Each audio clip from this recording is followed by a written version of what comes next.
Comics. Because they have no home.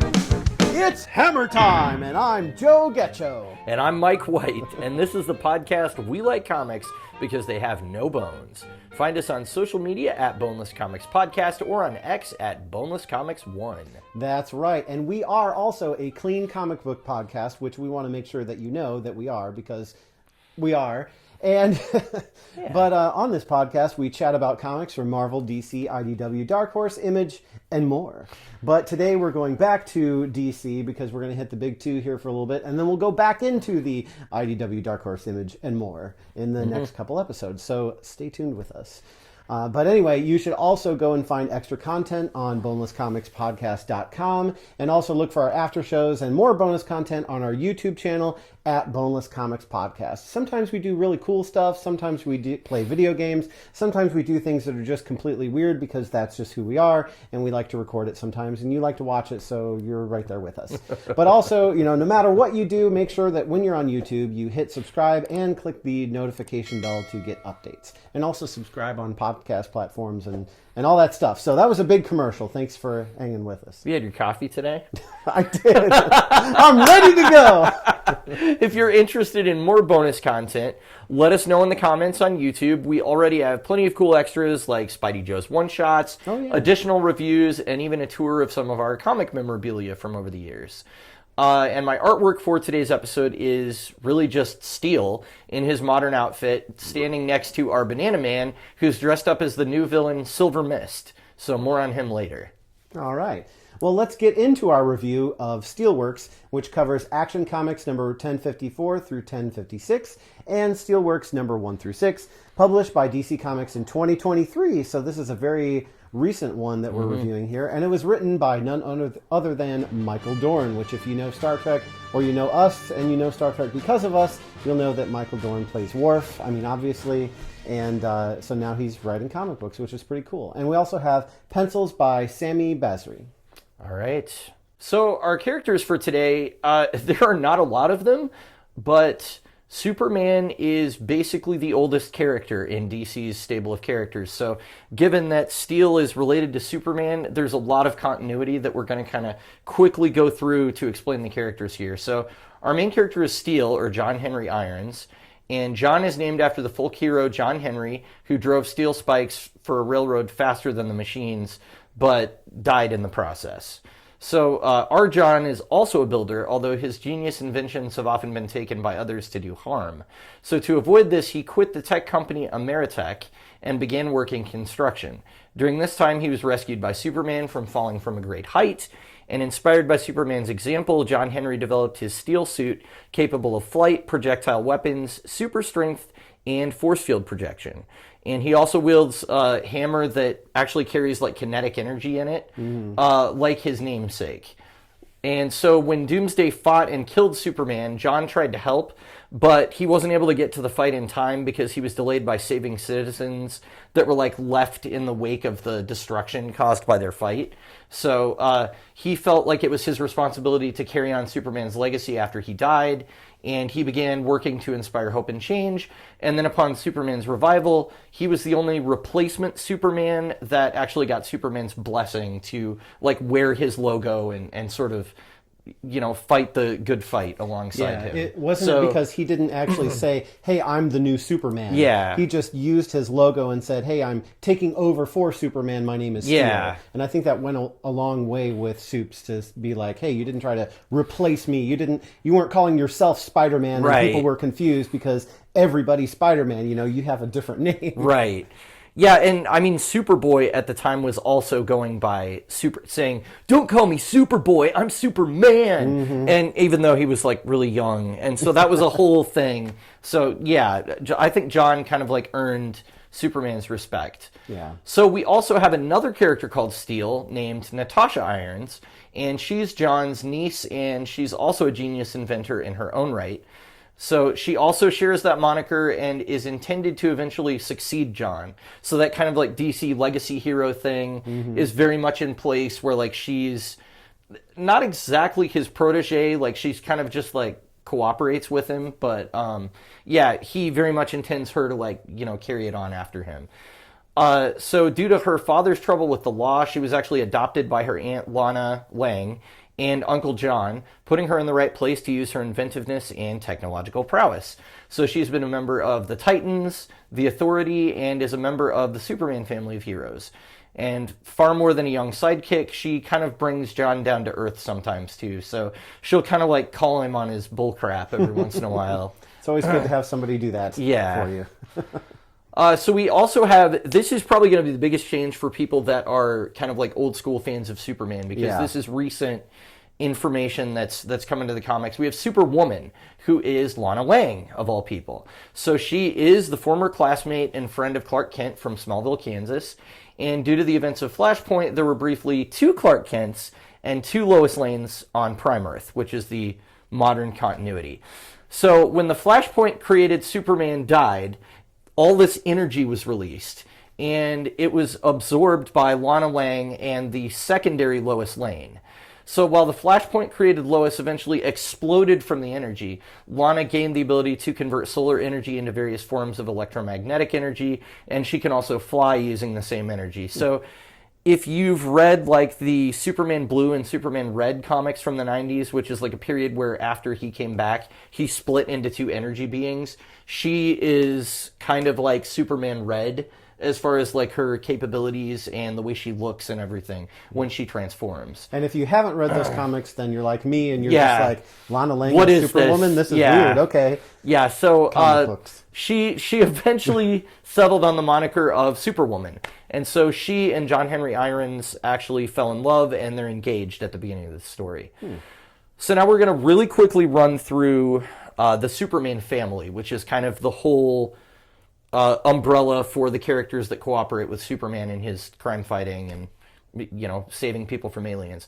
So we have Superman. He's Clark Kent and Kal-El. I really don't think I need to explain who he is, because if you are watching this podcast, you probably know who Superman is. So we don't need to explain all of that. His cousin Supergirl is Kara Zor-El or Kara Zor-El, depending on if you watch Superman the animated series or the Supergirl CW show. They pronounce it differently. But she's Superman's cousin. We also have another Superman who is John Samuel Kent, the son of Superman and Lois. So he's actually their biological child. He went by Superboy, and then Brian Michael Bendis came on the book and did some stuff because he wanted to age him up. So he had him like go through this time vortex or something, and now he's like a late teen, and so now he also goes by Superman. Then we also have Kong Kenan, or it's, I guess you would say it Kenan Kong, but like the family name is reversed because of he's of Chinese descent. So he's the Superman of China, and he was also infused with the energy of the dead New 52 Superman by a character called Dr. Omen. So he had his own book for a while. It was kind of its own thing. There was like a whole Justice League of China, and he was the leader of it. So he's kind of a minor character in this story, but he is in it. Then we finally have the actual Superboy, which is Connor Kent, who's a clone of Superman combined with DNA from Lex Luthor. So very much like the 90s character of Superboy, that's pretty much who that is. Then we have the Super Twins, and I'll be honest, I had to look these up because I did not have any clue who these characters were, but they are Phalosian twin siblings Otho and Osel Ra, who traveled to Earth and became friends of Superman. And so Phalosians are an evolutionary offshoot of Kryptonians, but they've been legally adopted by Lois Lane and Clark Kent. So they're living under their roof, even though they're, not from Earth. But I mean, neither is Clark. So there you go. Quite the family they've got there. Yeah. So that's all the like super characters, and they all kind of appear throughout, but the focus is really going to be on Steel, Natasha, and then occasionally like Superman himself will come in. Yeah. So our villains for the story, we have Silver Mist, or Sean Carey. Carey is a former employee of Ameritech, the company that John Irons used to work for. When John publicly denounced them for developing weapons and became the hero Steel, their stock dropped, forcing Carey to be laid off because they didn't have the money to keep him on anymore. So later, when he was unable to find work, his wife actually died due to his inability to get expensive doctors to cure her unnamed condition. They don't tell us what it was. It maybe is implied that it could have been cancer, but we really don't know. It's not super important for the story, though. But So Charles Walker, who we're going to talk about in a minute, transforms Sean Carey into Silver Mist, a villain capable of phasing through solid matter and also disrupting and damaging technology. So if you haven't seen the Pegasus on Star Trek The Next Generation, you should go watch that episode, because basically what Silver Mist does is what that ship does in that episode. Like, it cloaks completely and it goes through solid matter. So while both Walker and Carey do have a grudge against Steel, Carey had to kind of be coerced into helping Walker, and it was more of like a you'll get to see your kids again kind of thing, more than like Carey didn't necessarily want to just go hurt a lot of people. Yeah, the reluctant villain. So, yeah, exactly. So now we have the not reluctant villain, which is Charles Walker III. And he's a businessman and industrialist that bought up all the resources of John's old Ameritech company when John quit and exposed them for war profiteering. So he has an axe to grind with John for offering free energy solutions to the people of Metropolis, which will cut off all of his potential profits in the future. And those are pretty much the main characters that you need to know about in our story. All right.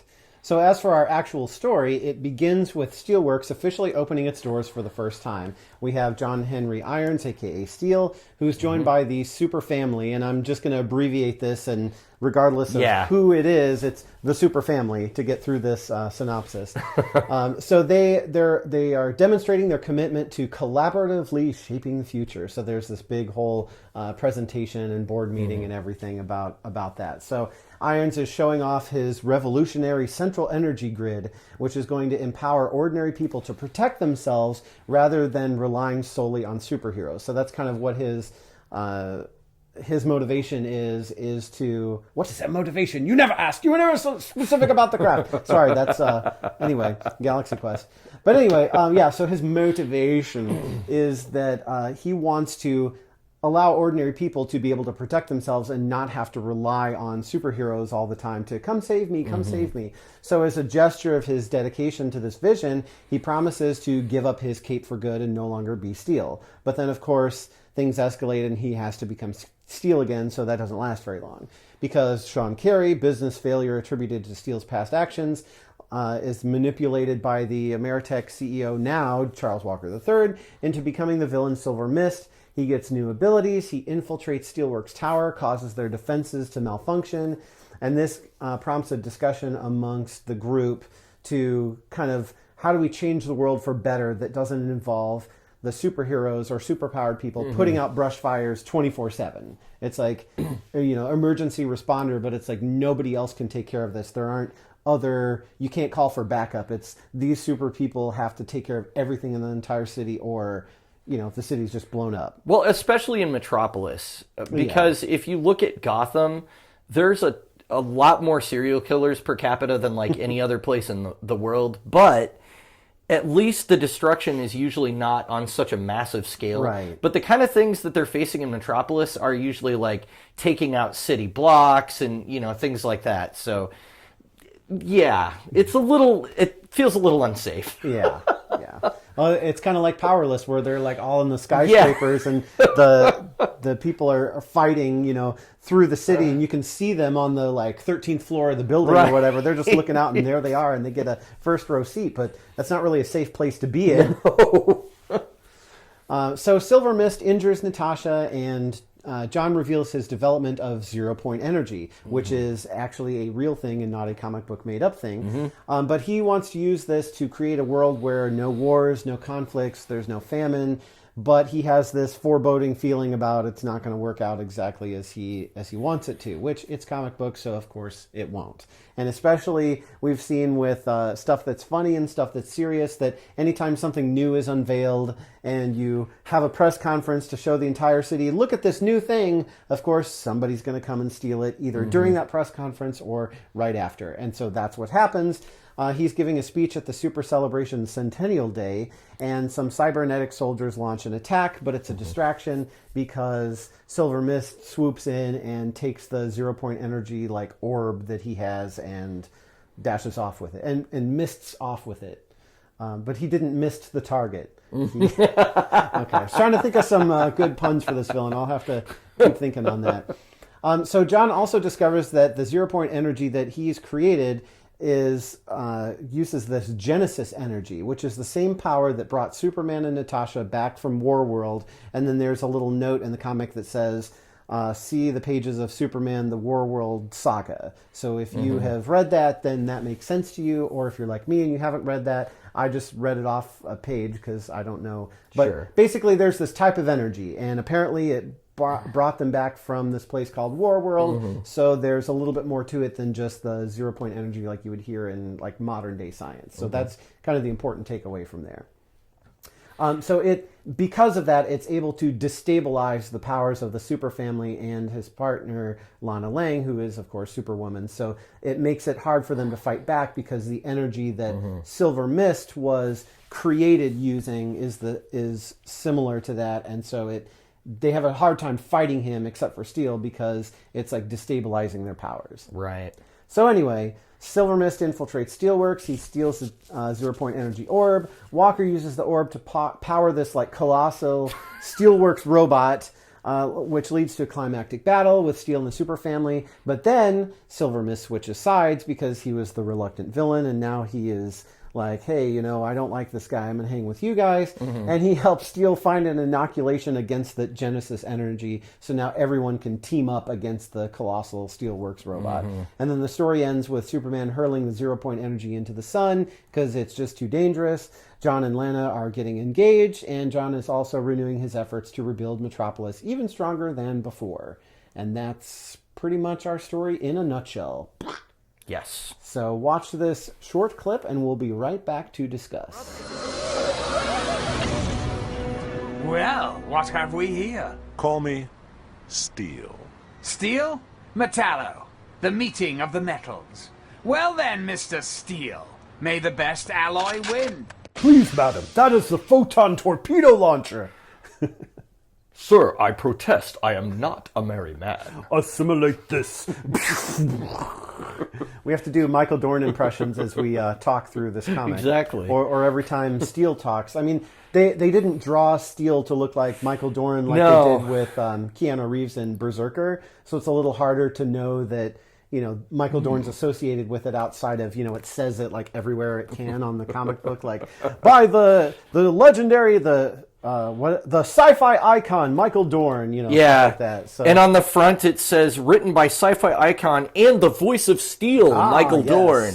So there you go. They really wanted to make sure that you knew, hey, a famous person wrote this. Although it should say the one-time voice of Steel or two-time, because there's been like 5 other voice actors to do his voice. So. Yeah, we'll actually talk about that in the after show, but he's been in multiple media adaptations. But the first time he was animated, I believe, was Dorn. So I think he originated the character in animation, at least. Couldn't tell you if the Shaq movie came first or not. But definitely, like, since that was the first version that we saw, that's kind of the special one to us. Right. Because it's somebody from Star Trek, and it's the first time we'd seen that character. So that kind of worked together. And we've been adorning fans ever since. Thank you so much. Yes, we have. Superman the Animated Series is where we first saw him as kids. Yeah. Did you have any other exposure to him outside of like that comic book or anything like that? I'm thinking literally none. I don't know that I've read anything. I don't think there's anything I borrowed from you that would have had Steel in it. Yeah. So, yeah. Yeah, I don't think I've loaned you many of like the super books. So for me, I was aware of him kind of tangentially before I saw that cartoon because I had a few random issues, not like the whole continuous run, but like I think I was in like 4th grade when Death of Superman happened. So that was such a big event that it made the national news and everything where they were talking about it. And so everybody was like, I have to buy the Death of Superman. So John Henry Irons is in that and actually appears in one of the 4 Superman titles that was going at the time. This is to sort of frame how popular Superman was in this period. There were 4 concurrent Superman titles happening at that time. I think there were Adventures of Superman, Superman the Man of Steel, Superman, and then Superman Action Comics.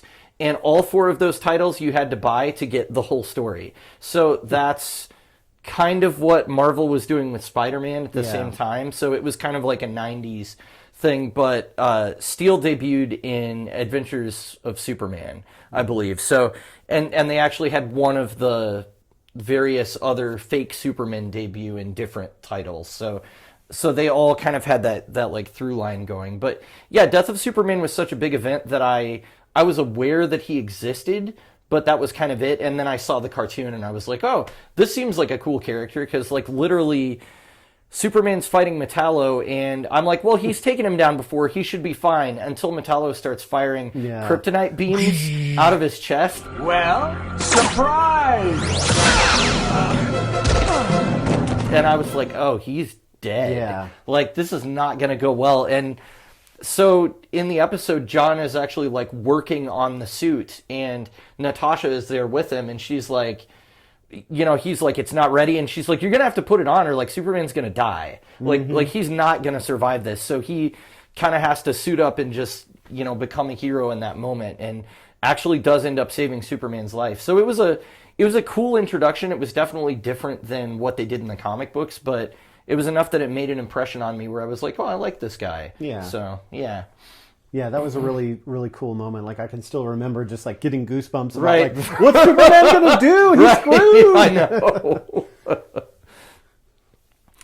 So, yeah, as for this issue, I did notice that they went to, maybe not great lengths, but they actually, I don't know if this was editorial or if Dorn even needed this to, like, catch him up, but there were little, like, Steelworks mainframe files at the end of each issue that sort of like catch you up on Metropolis and Steel history. Did that give you enough to kind of like grab onto? Yeah. So at the end of issue 1 and 2, we have these. Those. We have these, and so one covers the Battle of Doomsday. One covers Ultra Woman's Centennial Day attack, which involves Lana Lang's exploits. And another is an explosion at the Steelworks Tower when they were building it, which had already happened in Action Comics. So I guess it didn't help you if you didn't notice it. So okay, because I was reading this through the app, so it's different than the paper version. But it did have those in there. Now that you're showing me, I do remember seeing those. Mm-hmm. But for some reason, I was thinking they were like either advertisements or just like, hey, check out these other comics. And so I didn't read them. Because I didn't think that they were relevant to what I was reading, so I kind of just went on to the next issue. Yeah, they... Whoops. They basically provide you backstory on some of the stuff that they don't spell out explicitly. Oh. And they do it like really briefly, but they sort of set up like, hey, Lana Lang fought Lena Luthor as Ultra Woman, and they had sort of a thing, and... You know, there was another issue where they talked about like a gang boss that Steel took down during his solo series from the 90s, and there were a couple other things. You don't like need it to understand this story, but it was kind of a little bit of extra context. So I don't know. I thought that was kind of cool that they included it. Yeah, it would have been great for you, but it does sound cool. That sounds like something I would want to read. Whoops. So if you're listening and you're going to go read this, make sure you read the last couple pages of each issue, because I didn't, and now I'm wishing that I did. Well, it's one of those things where we talk about context so much on this show. Yeah. So it's nice to occasionally get a comic book where this really does throw you into the middle of the story, because like Steel was already, apparently this storyline about him building Steelworks had already been going in Action Comics, because Metallo attacked it at some point. We don't see that in this story. That happened prior. So there is some stuff that they can kind of catch you up on. But even if you don't know like his backstory, I think they did sort of retell his backstory in the Action Comics mini that was like before this. So that was kind of good, because they give you enough to kind of go, okay, I know who this guy is. Yeah. So. Yeah, the Action Comics were interesting. I almost wish that I had read those second instead of first. Oh, interesting. Because it was kind of like, well, especially because there's a lot of different stories going on there. So then I had to go, okay, which one's about Steel? I just need to read that to start reading Steelworks. But the other thing was that I was kind of like, okay, so I'm searching, and then I find this, and I'm not sure what I'm reading because I'm not in the world yet. I don't really have a whole lot of context yet. Whereas I thought the actual Steelworks issues did a good job of kind of explaining to you, okay, here's what our story is. You know, he's going to hang up his cape because he wants to make it so that superheroes aren't necessary like all the time. Like, yeah, sure, they're going to be necessary, but I also want to empower the people so that way they don't feel like they're just completely helpless all the time, even if, a super powered being attacks. And that's where the 0 point energy comes in, and like he has this force field around the building and basically has some of the super family pounding on the force field, and nobody inside the building who's in the presentation can feel it. They think they're watching a video. And then he reveals at the end, well, actually, that wasn't a video. We were testing it right outside, and you didn't feel a thing. So that's got to show you that it works well. So force fields around the buildings are going to go a long way in keeping people out of harm's way from property damage. This is Marvel, but like if the Hulk came over to Metropolis and started just like going nuts, these force fields would protect against all that. I mean, that's huge. So that's really what he's about. But my point is, like, you get that from reading Steelworks. So it did a good job of explaining why are we here, why are we reading this comic. Right. But the Action Comics to me were kind of off in left field, and I wasn't ready, I think, for that. Okay. So what the trade does is it trims out all of those Action Comic stories except the ones specifically related to Steel. And they do take place before this story, so it makes sense because he's still kind of constructing it, and Natasha is there with him, and some guy called Amalgam, who I believe is actually a villain specific to John Henry Irons from his 90s series. He's a mix of technology and something. He's like a cyborg, basically. Okay. So he's coming to destroy the building, but he's been put up to it by Charles Walker, of course. Charles Walker is really the big bad behind all of this, or kind of the, like, a lot dorkier looking Lex Luthor type character, I guess. I mean, that's kind of what he is like that archetype of like the rich guy that doesn't want them to succeed. So, yeah, I mean, we see him, we see a little bit of background and kind of just John and Natasha kind of verbally sparring a little bit.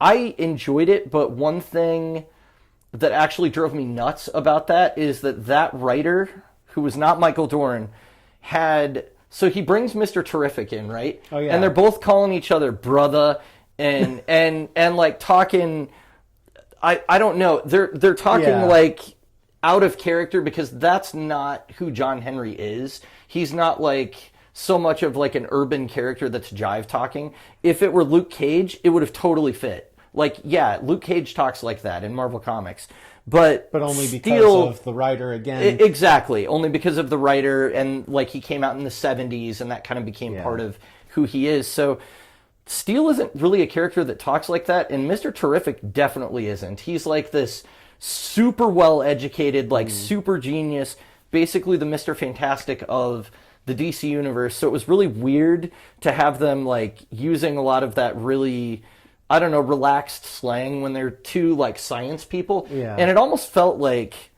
I was almost like, so Dorn didn't do this, so was this some like white writer that was trying to like make it more urban or something? Like, I don't know, I found it really grating.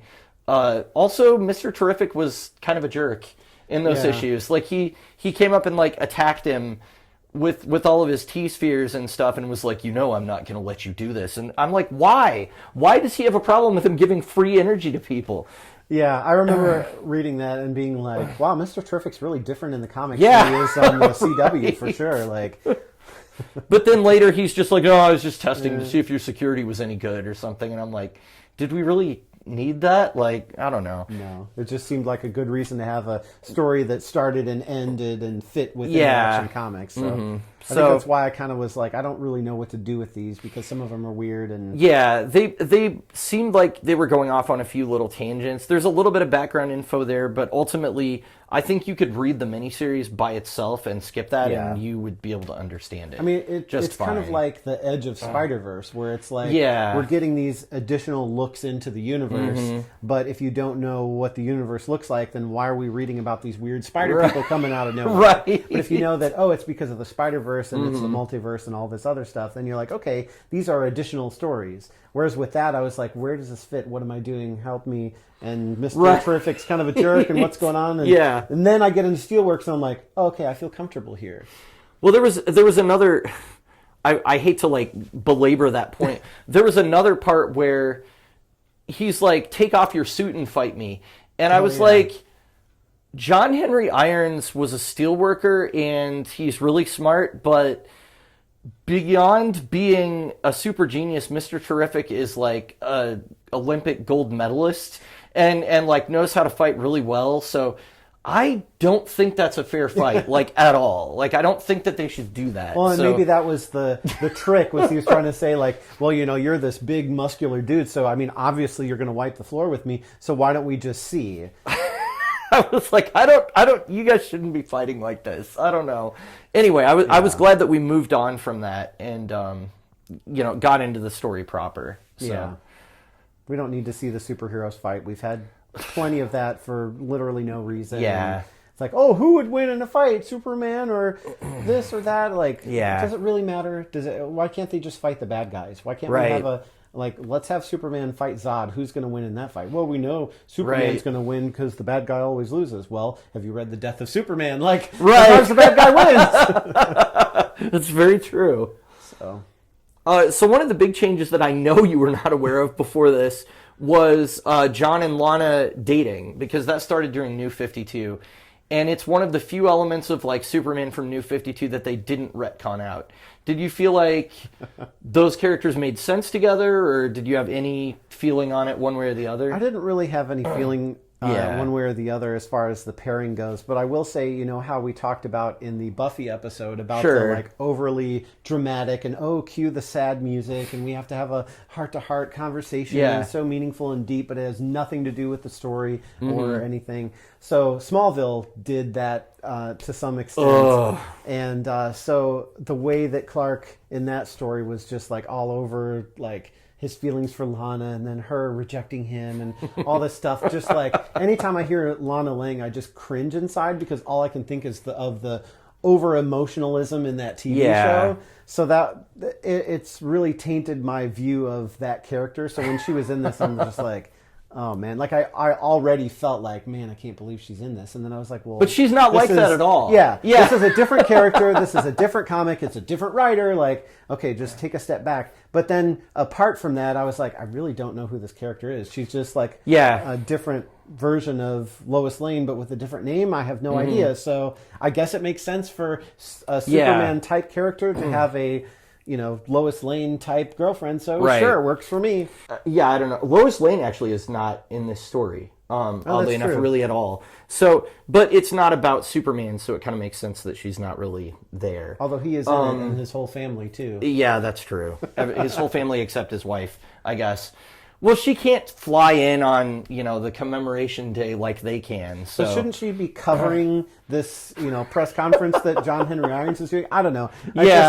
Not that she needs to be inserted into the story, but now that I think about it, I'm like, well, why wouldn't she be there? Yeah, like, just in the background even, So it's interesting because I feel a little... I kind of like ship John and Lana because I read New 52, and during that time period, they were really trying to be different and change things up, and so they had Superman with Wonder Woman.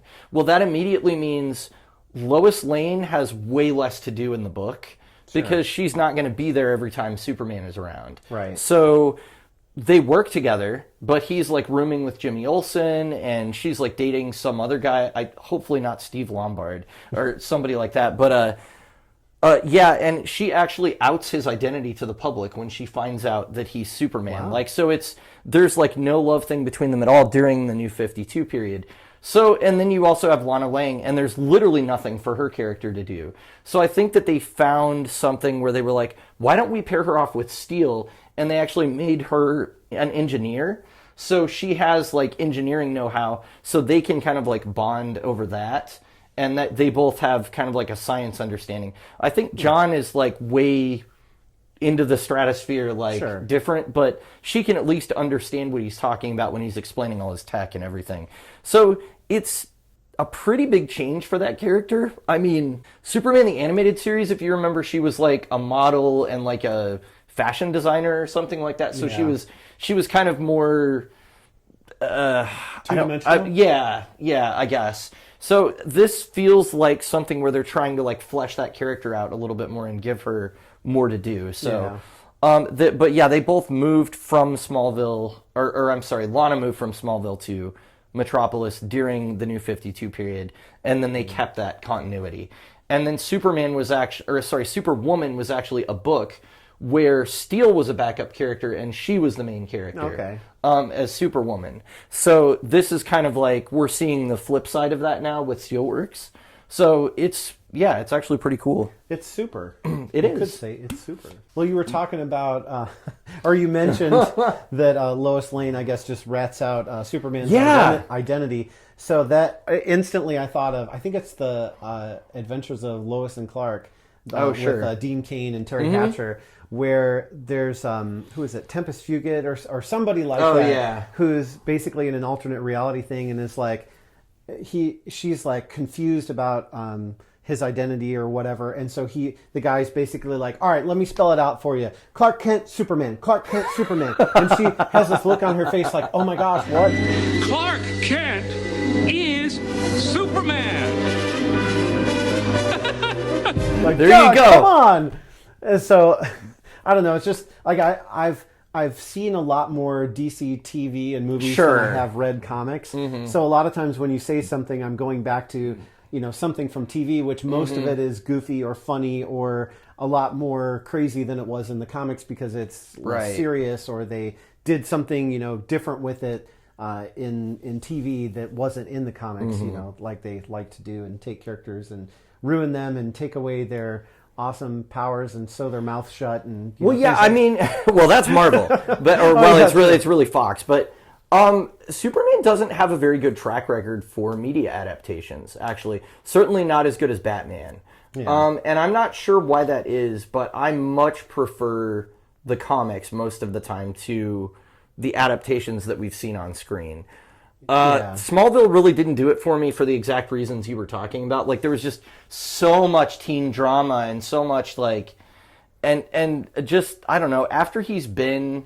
there for like 10 years or something, you're like, is he ever going to become Superman? Like, how long did it take him? It's the blur. Blur, the red-blue blur. There it goes again. It's like, oh my gosh. So it's so I think that was actually out. a contractual thing that they had. Yeah. Like, he couldn't wear the suit, or I don't know. I don't know but why we did get to see like Green Arrow and Aquaman and a whole lot of others that we hadn't seen before, and some of them are not really that great, but we did get to see them, okay? So at that point in time, it was cool just to see them. Looking back now, if you go watch it, you're going to be like, what the heck were those kids thinking? But, at the time, it was cool to see them. But that was another point I wanted to make was I really enjoy the stories where we get to see other characters besides the characters that we always see. Like, of course, I'm a Spider-Man fan, but like, not everybody, but like so many people are Spider-Man fans nowadays. That, if we just continue to focus on him and, oh, hey, let's have another movie with Spider-Man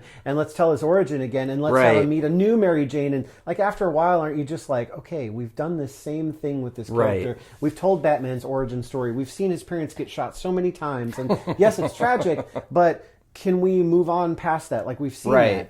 And to learn that characters like Superman have a whole super family. And that there are other characters that are interesting. And there's a Superwoman and a Superboy and a Superboy who is now a Superman even though he's a super teen. And, just things like that. Like, it doesn't have to be the crazy drama, but like, let's see the extended universe of Superman. Let's not bring Robert Downey Jr. back again and have Iron Man just like we had him before because we can't figure out how to make money with what we've got in Marvel now.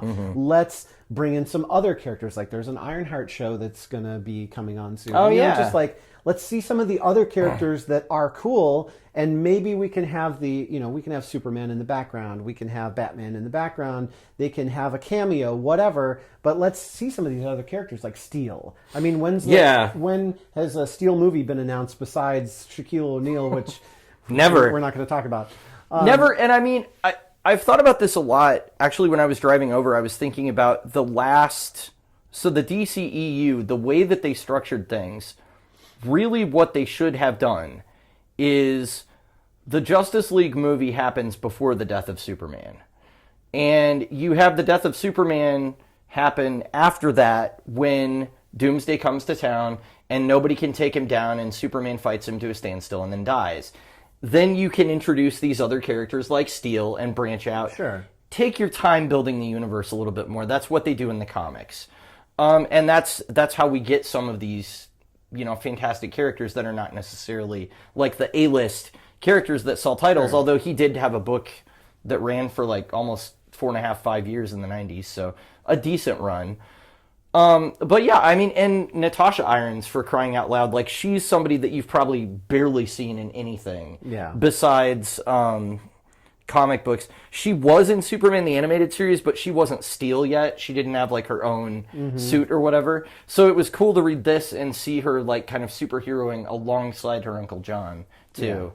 And that's the other thing too, is like the evolution of the characters that you get in comics, where not only do they have character arcs within their stories, but you can look at their character arc over 10, 20 years of comic book history, and there's a lot of twists and turns and weird things that happen in the middle, but the fact is the character changes over time, whereas it seems like every couple of years when we reboot a movie, we're starting over from the beginning again. We get the origin story, or maybe this time will be a little bit better. We'll give you an abbreviated origin story, and then we'll jump into, their first, Robert Pattinson's Batman, he's just becoming Batman, that kind of thing. Or, hey, he's been Batman for 10 years, with Ben Affleck. Ben Affleck, yeah. Or more than 10 years. Yeah, probably more, I would say. But even so, it's like, what was the difference between his Batman and the other ones? The fact that he'd been Batman for so long, it was really still the same character. Right, exactly. And we don't get those more evolved versions, or, hey, I'm kind of stepping back a little bit, and I've got this, young guy, Terry McGinnis, who I'm training, and I really want to see Batman Beyond more because I really like that show. Yeah, it was awesome. I like that... I like that Natasha is there, and a lot of the kind of second string characters in general, but I like her. I first encountered her in a really weird alternate reality series that DC did called Amikami Girls, which is like an Earth where basically all the art is kind of fashioned after anime and all the male heroes are female. So John Henry Irons doesn't exist at all, and Natasha is Steel, the only Steel on there. And so I encountered her there, and she used to have this weird outfit where like all of her like dreads in her hair had metal encased around them, so there was like this long thing, and it made her look like an alien because she had like this big metal like thing like hanging off the back of her literally head. Alien, like like it made her look like that kind of alien. Nice. So I'm really Xenomorph. glad that for this story that her costume has been modernized and she has like a hood, and it doesn't have to, like, metal hair is a little weird to me visually, so I never cared for that design. Well, isn't there a DC comic book called like Metals or something where they all are made of metal? I don't know. Oh, Metal Men. Yeah, Metal Men, yeah. There is Metal Men. Those are some weird characters. That would be... Yeah, I don't know where we would start with them, but that would be a fun one to look at some point. Any suggestions, tell us in the comments. Yeah, there you go. Or on Instagram, or X. Okay. X! I got back into commercial mode there for a second. So we've kind of talked about most of the characters except for the villains, really. Did you think that they were like good foils for Steel as far as Carey and Walker? So I got kind of like Superior Spider-Man, what is it? Not Acme Labs, but the lab there, and like Acme Labs. Not Acme Labs, but not Star Labs. There's so many labs. But that's where you want to get all your Wile E. Coyote supplies from. I guess so, your anvils.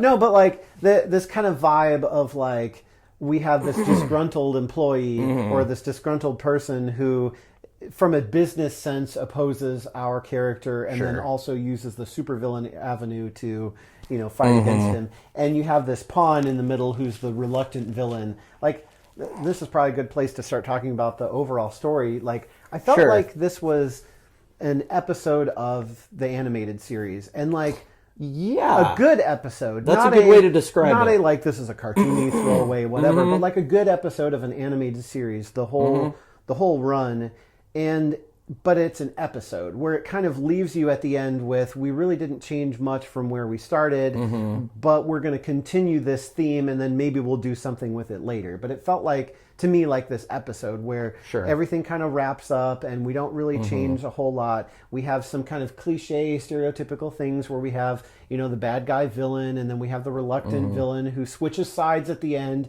and because of his because of him switching sides, that gives the heroes the edge that they need in order to win. And, you know, it all just kind of wraps up there. So I don't want to say it's like formulaic or predictable. I wouldn't go that far, but it did seem like kind of a typical story that you'd see in like an animated series. So Walker is specifically the character that I felt like was very derivative. He feels like kind of a dime store Lex Luthor as far as he, especially when you get to the end and he's like, I'm rich and I'm getting in a giant robot. And he has like this crazed look on his face. And I'm like, oh, you're like 1960s Silver Age Lex Luthor. Okay. Like, why is that what you want to do? Get in a giant robot? But insert maniacal laughter here. Mustache twirling. Giant robot. Well, I kind of wondered if Michael Dorn was like, oh, this is what comic books are. This is what people will expect, is to have a big, you know, fight with this giant robot at the end. And so, like, the robot itself was kind of cool, but I thought Walker himself was kind of lame. Yeah. As far as, like, his goals, of course, are, they're not unrealistic. I mean, we see a lot of business people in the real world that would go, oh, you just invented free energy? Well, we need to have you killed, or we need to have you, pushed out of the public eye or canceled or whatever, because that's going to mean we don't sell Duracell batteries anymore. So you've got to go. Well, that would never happen. And so what? So I can definitely see how, like, that is very much a real thing, but he became so arch-villainy by the end that I was just like, this guy is just, like, over-the-top crazy, and it lost any, like, allegory or anything that it could be trying to say about people like that, because it became so kind of cartoony and over-the-top by the end. So now Sean Carey I actually liked, because basically every step of the way he was kind of like, I don't want to do this. I don't care about you. You business company people are kind of the people that ruined my life in the first place. Yeah. Like, I hate John Henry, but I hate you too. And then he gets forced to go through this transformation, basically, where he becomes the Silver Mist. And at the beginning, he's just running everywhere naked.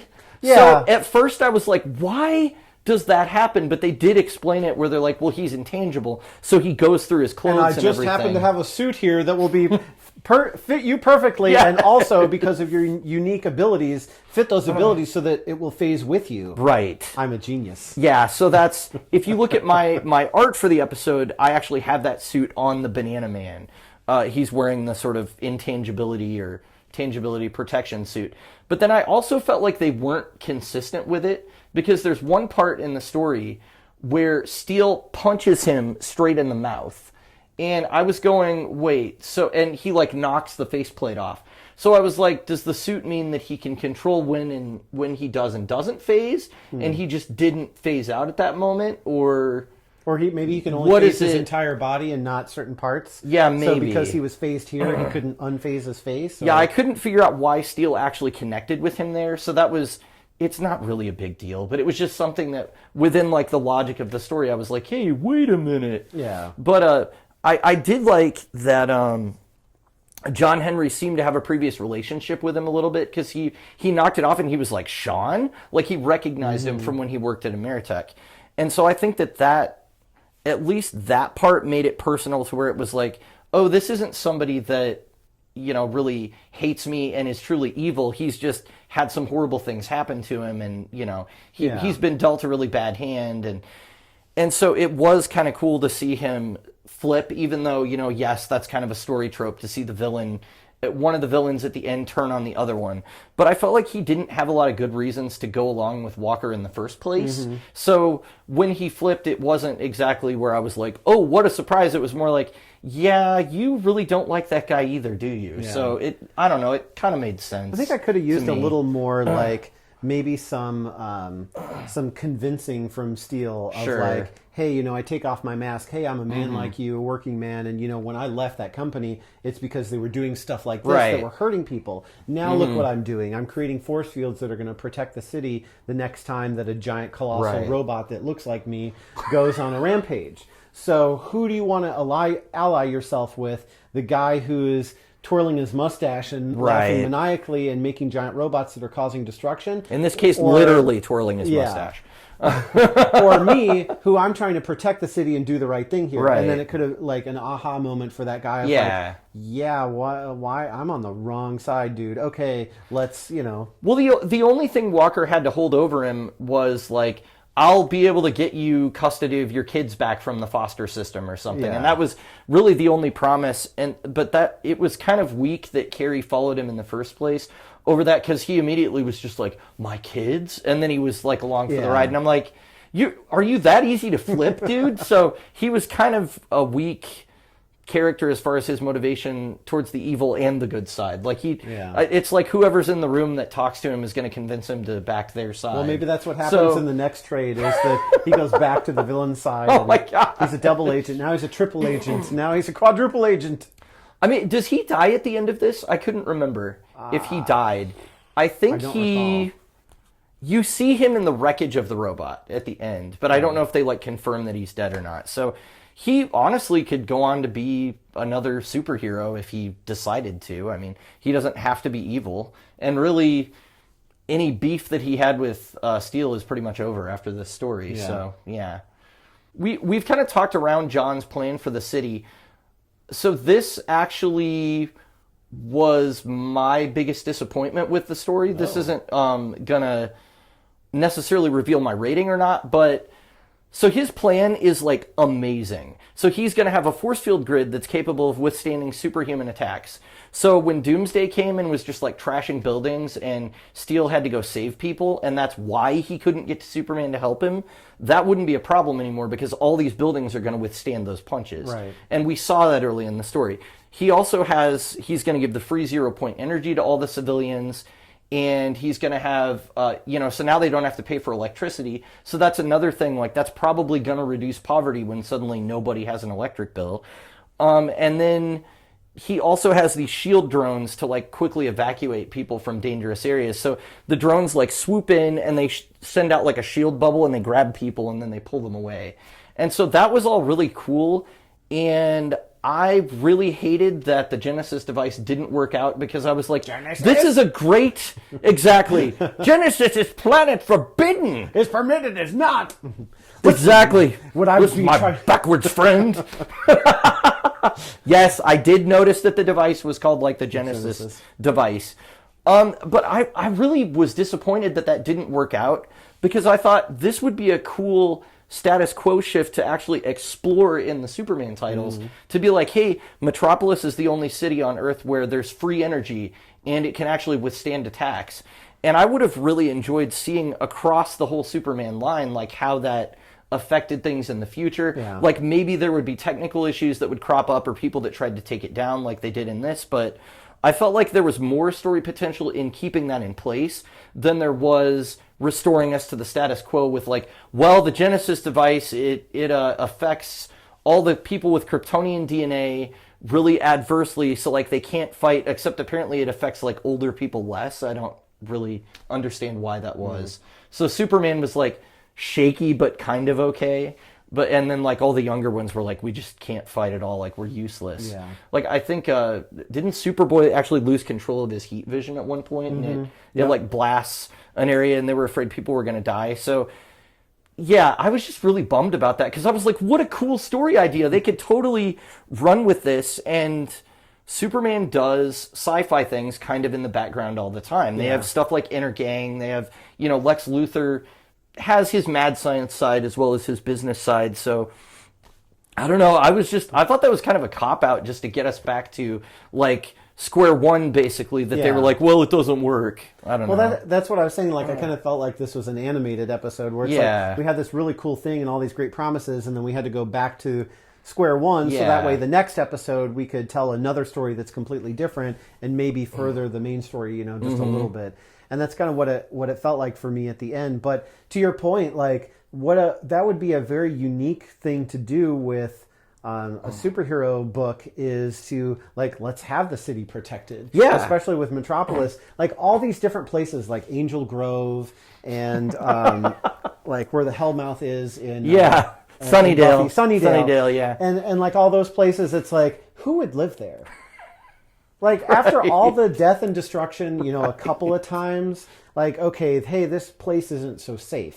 But then after, a couple of years of like, hey, every month some villain comes in and ransacks the place and destroys buildings, and they're destroying them faster than we can build them. At some point, wouldn't they go, hey, this place is a money pit. I'm moving my business out because it's not safe, and I keep having to rebuild my business. And then now nobody can afford to live there anymore because prices go through the roof, and then there's a lot of crime. And, I feel like if it was a real city, that's what would happen. It's like nobody would be there anymore. Is the in-universe explanation for Metropolis still having an infrastructure that Lex basically keeps it all going? I mean... That almost has to be. Yeah. Or something. That's the only thing that really makes sense, because he's so rich and so influential, and Yeah, but it's a fictional city. Like, I mean, sure, it is a real place, but it looks nothing true. like the real Metropolis, Illinois. It's a lot smaller. Yeah. But it already is a fictional sure city, so why not have it be futuristic? Why not protect the buildings and do what he's saying? Because that would almost make storytelling a little bit easier, because then you don't have to kill citizens, and you could really go nuts about the destruction and the battle that's going on because you're not worried about the city. And that's not something I don't think that we've really done in comics that much. No. Because you're already taking a character that's kind of having to walk a very tight rope on, he's not Superman, so we don't want to make him Superman. We don't want to repeat the formula for Superman and do it with this character. He's also not Iron Man. He does have a super suit. Right. And he is a smart guy.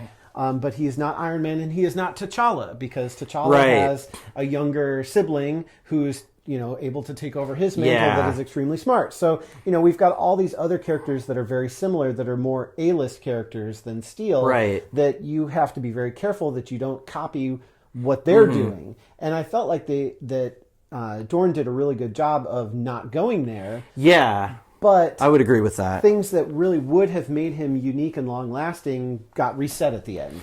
Yeah, that's my biggest gripe with the whole story, honestly, is that there was really an opportunity. I think the ideas that Dorn was playing with were like fantastic. And I think especially having him be this guy that was in the tech world but then decided to become a working class guy because he was like, I don't have the moral vacuum to do this, basically. Like, that's cool. Like, he's already kind of a heroic guy for doing that, because I think he says early, like, I walked away, like, I had way less money, but I was able to sleep at night or something. And so it's like, well, that's worth it, And so that's cool and kind of makes him unique. He's a little more connected with the people, but yet he also has the resources to do something to help them. So I don't know, like, I really, exactly.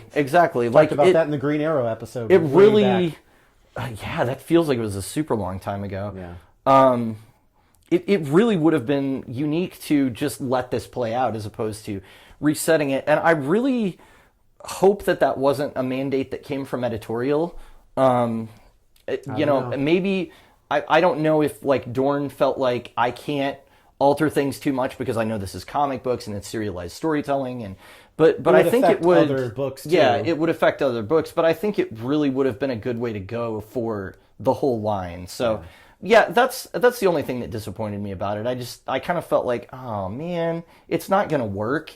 And especially when Superman threw it into the sun, I was just like, you did all this research and like you got so close to just developing free electricity for everyone, basically. Why would you throw that away? Like, I understand that people are going to steal it and all this stuff, but steal it. But like, you already got through this crisis and got rid of one evil billionaire, and like now you kind of know who's gunning for you, I guess. So, I mean, that would give him, it should galvanize him to keep pushing even harder to develop galvanized steel. So exactly. He's galvanized. Yeah.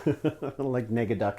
But no, what was I going to say? Oh, but his alternative, he didn't really have an alternative, because if he would have tried to keep it and hang on to it until the world is ready, well, we've already had it stolen once. Right. So keeping it wouldn't have done any good. So your only alternative fair. is to throw it into the sun and hope that doesn't cause a chain reaction or a supernova or something. But hey, I'm no engineer, so whatever. but at the same time, it's like, 0 point energy being like a real thing. Sure. There would have been all kinds of like government and all kinds of people who would have been all over this. Oh yeah. So it's kind of like, you really couldn't continue with that because then you're kind of into the real world repercussions of, well, if this was real, here's what would happen, but we're not going to go there. But then if you don't go there, the story's kind of more unbelievable because it's like, well, this is totally, fantasy. So. But because it's set in this universe, see, and here's, I can already like make it work, right? Because we introduced Mr. Terrific early on. He's somebody with a lot of money and influence. If he's on John's side, bring him in as an investor. He can provide him even more tech to protect himself because he's got those T-spheres that can be monitoring stuff and like keeping hackers out and keeping all kinds of things out. And then you've got Bruce Wayne or Batman. He could help fund it too. So like there are people in universe that do have resources that could actually help support him. And it could be something where they're like, we're going to help you with this experiment. And then, if it works, maybe we'll try it in other cities or something. Like, I don't know.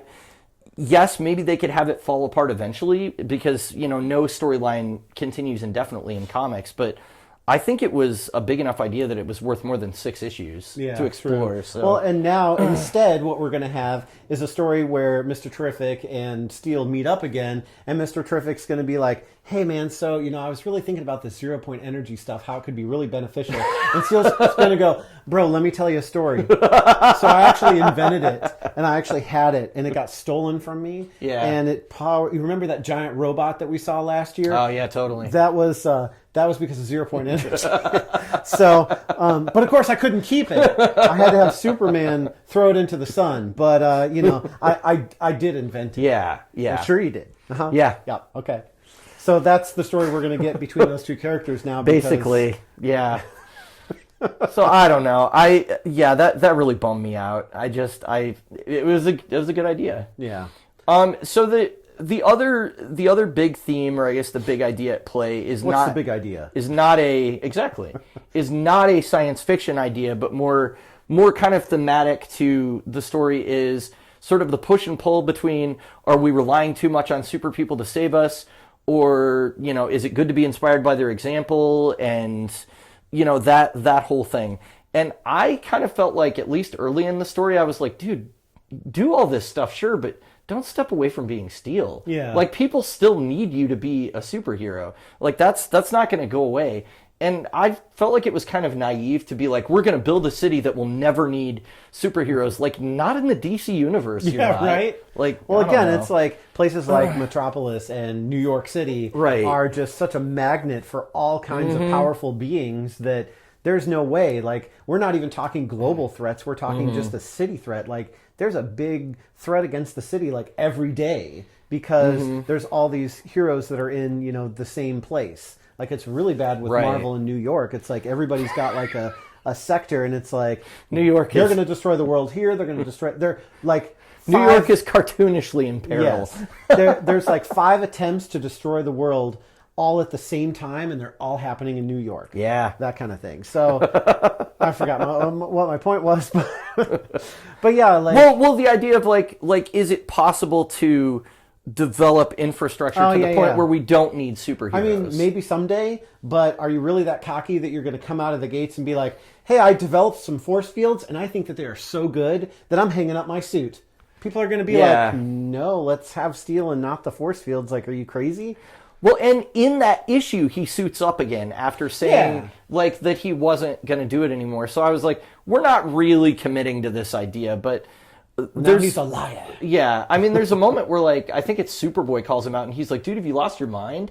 Like, we have to keep doing our thing. And he's like, well, I'm not saying you all need to stop. I'm just saying, like, maybe we won't have to rely on you as much or something. And I'm like, well, you should have said that at the press conference instead of, like, and, like, that's great, we won't need supers at all. Wait until that happens. We don't go, hey, there's some plans in progress that we're not going to need supers anymore, so they're all fired.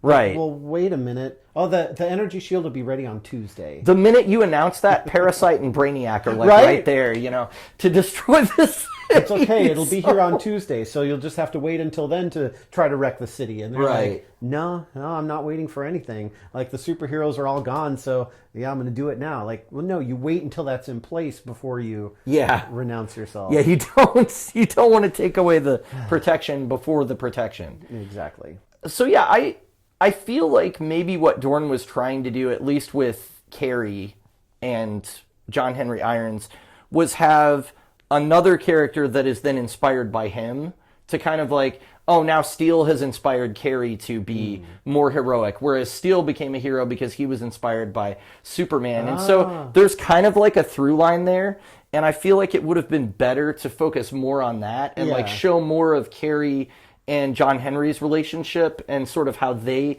impacted each other, because issue 6 is rushed.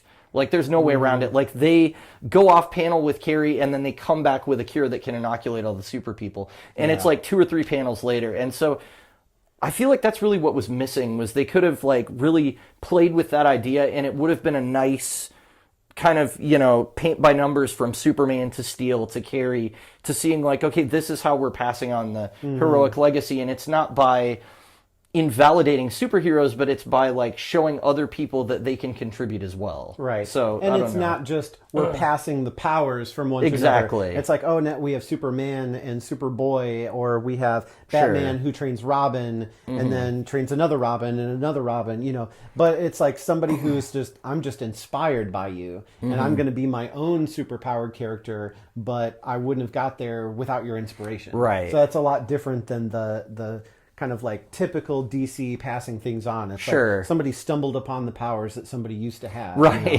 know? It's like, no, you really inspired me. And that could have been really a lot to kind of like ramp up the story at the end. Well, and that's what makes Steel unique too, is that like he was just a normal dude and he saw something spectacular and then he went, I'm going to make myself into something spectacular, basically.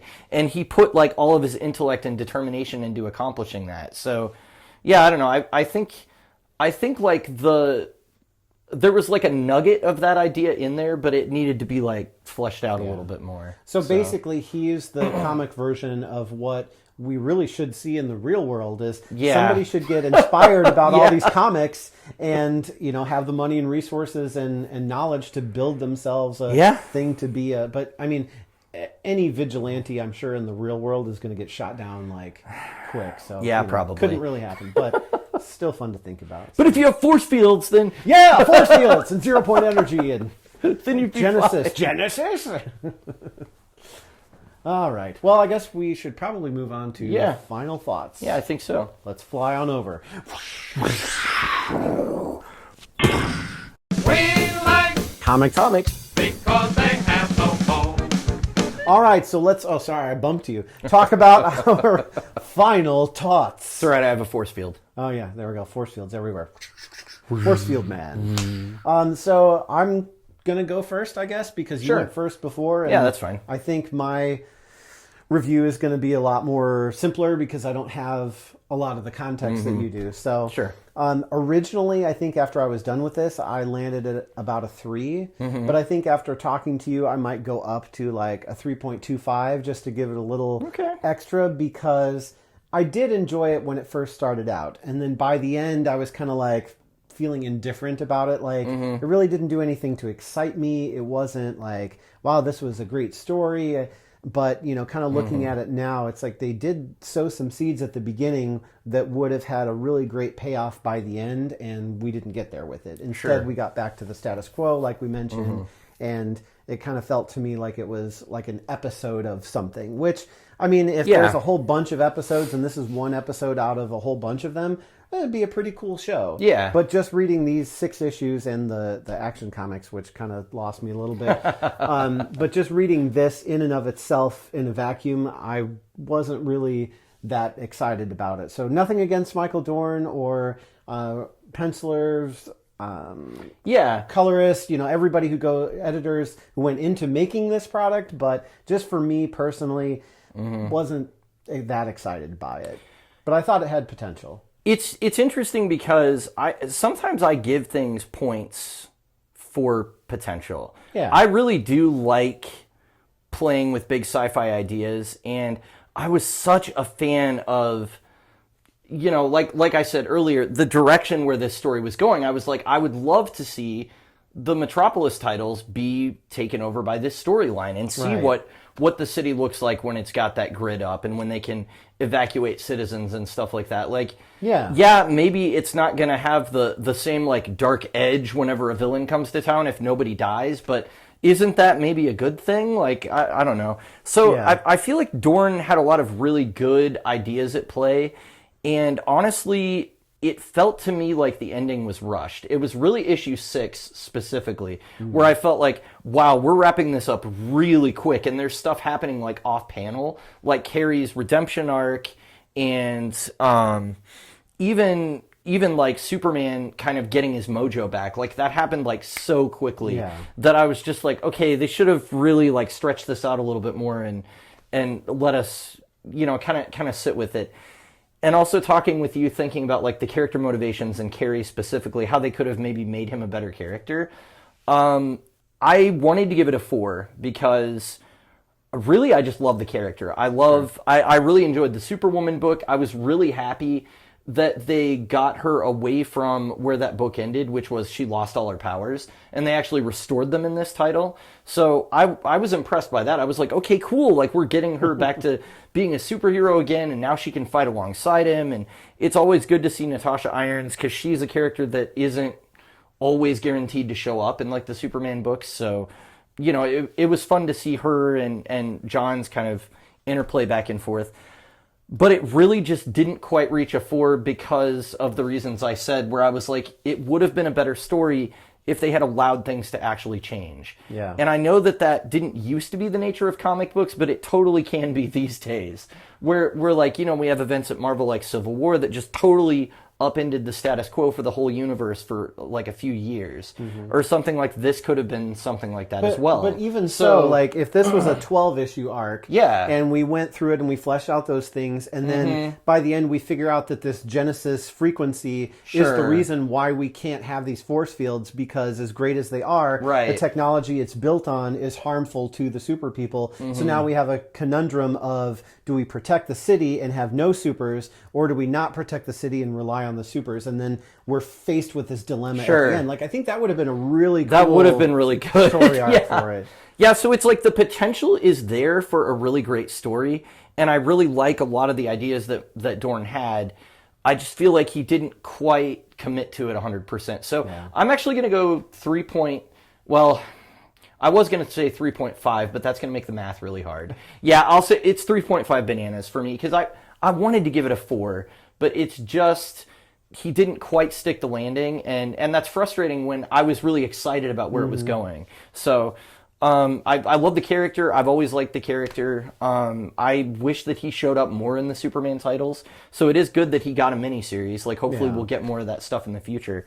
And in fact, I was interested enough in the history that I found this online. It's actually like a hardcover, just sort of like snapshots of different eras of Steel through the years. So, I was like, yeah, I'd like to read up on him a little bit. So I found that, and I'll probably be checking that out later. So, yeah. Well, I think it's worth saying, too, that, like, for an actor who's acted for numerous years, who got to voice act this character back in, like, late 90s, and is now getting into writing and has written, I guess, his first comic book, right? Yeah. I mean, it's not bad. It's not like, hey, you should stick to acting or anything like that. Yeah, we have some criticisms about it, and there's a couple of story directions that maybe if it would have went into would have been more exciting.